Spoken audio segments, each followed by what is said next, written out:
Last night I saw Logan and decided I would do a bit of an initial reaction video to it. So before I do, fair warning that just like the Rogue One initial reaction video, this is not really a review, it's just me giving my first thoughts having seen the movie. So expect it to be a little more rambling than our usual stuff, if that's at all possible, and expect a lot more jump cuts, as I'm pretty much just going to ramble for a couple of minutes and then hopefully make something of it on the editing table.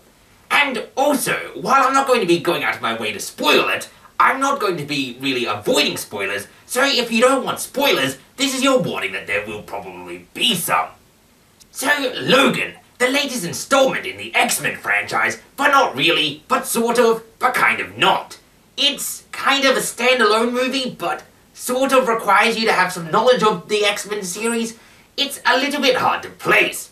I saw it with a friend who hasn't seen any X-Men movies, and I feel like he was at a bit of a disadvantage of not really knowing who Xavier was, and not knowing Xavier's relationship with Logan, and not even knowing that the metal in Wolverine's body is not there naturally as part of his X-Men powers. All of these things are things you should probably know beforehand, so if you've not seen any of the other X-Men movies, what are you doing? Go watch them. They are acceptable.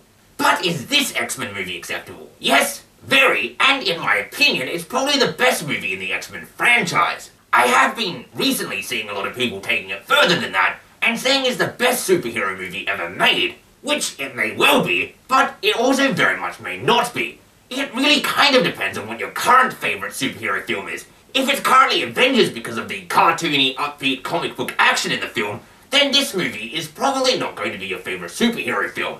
If it's currently Deadpool because of the humour, then this film is definitely not going to be your favourite superhero film. But if your favourite is, I don't know, the Dark Knight trilogy, then this one may very well be a contender.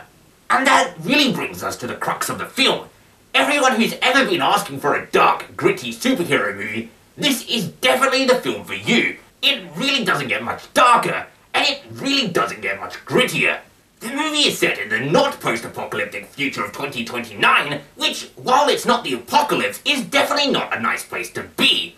Mutants have been pretty much entirely wiped out, and the remaining ones are definitely not having a very good time. Because of this, the entire emotion and pacing of the film is a lot darker and a lot kind of more depressing than other X-Men films have been, and well, for the most part, other superhero films have been.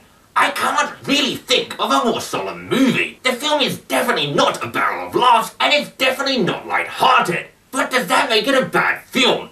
God no. The film is absolutely brilliant. It's a strong character-driven film with characters that feel more realistic than any superhero film I've seen to date. And speaking of the characters, Hugh Jackman is, of course, as always, absolutely brilliant, but shockingly upstaged by his co-star, the young girl who I've unfortunately not learned the actress's name yet, but the character's called Laura.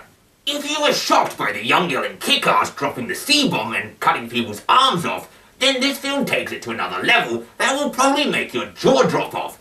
She fights like a cross between Captain America and Yoda, and is utterly terrifying.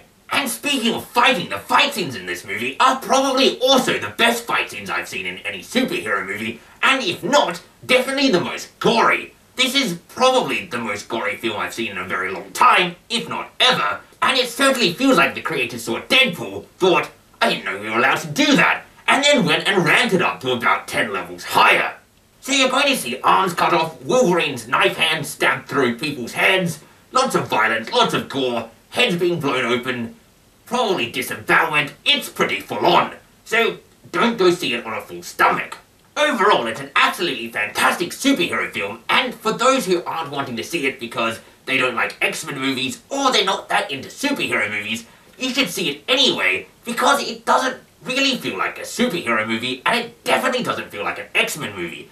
It's sort of hard to pin down exactly what genre it is, but it kind of feels like if Mad Max was slower paced, more violent, and everyone had swords in their hands.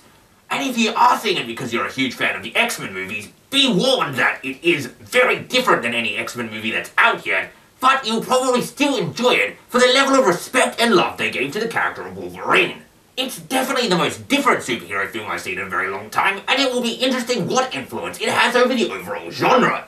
It's worth seeing on the big screen, so go and watch it at the movies. And as always, Thanks for watching, and until next time, I have been and still am Grim Grindle.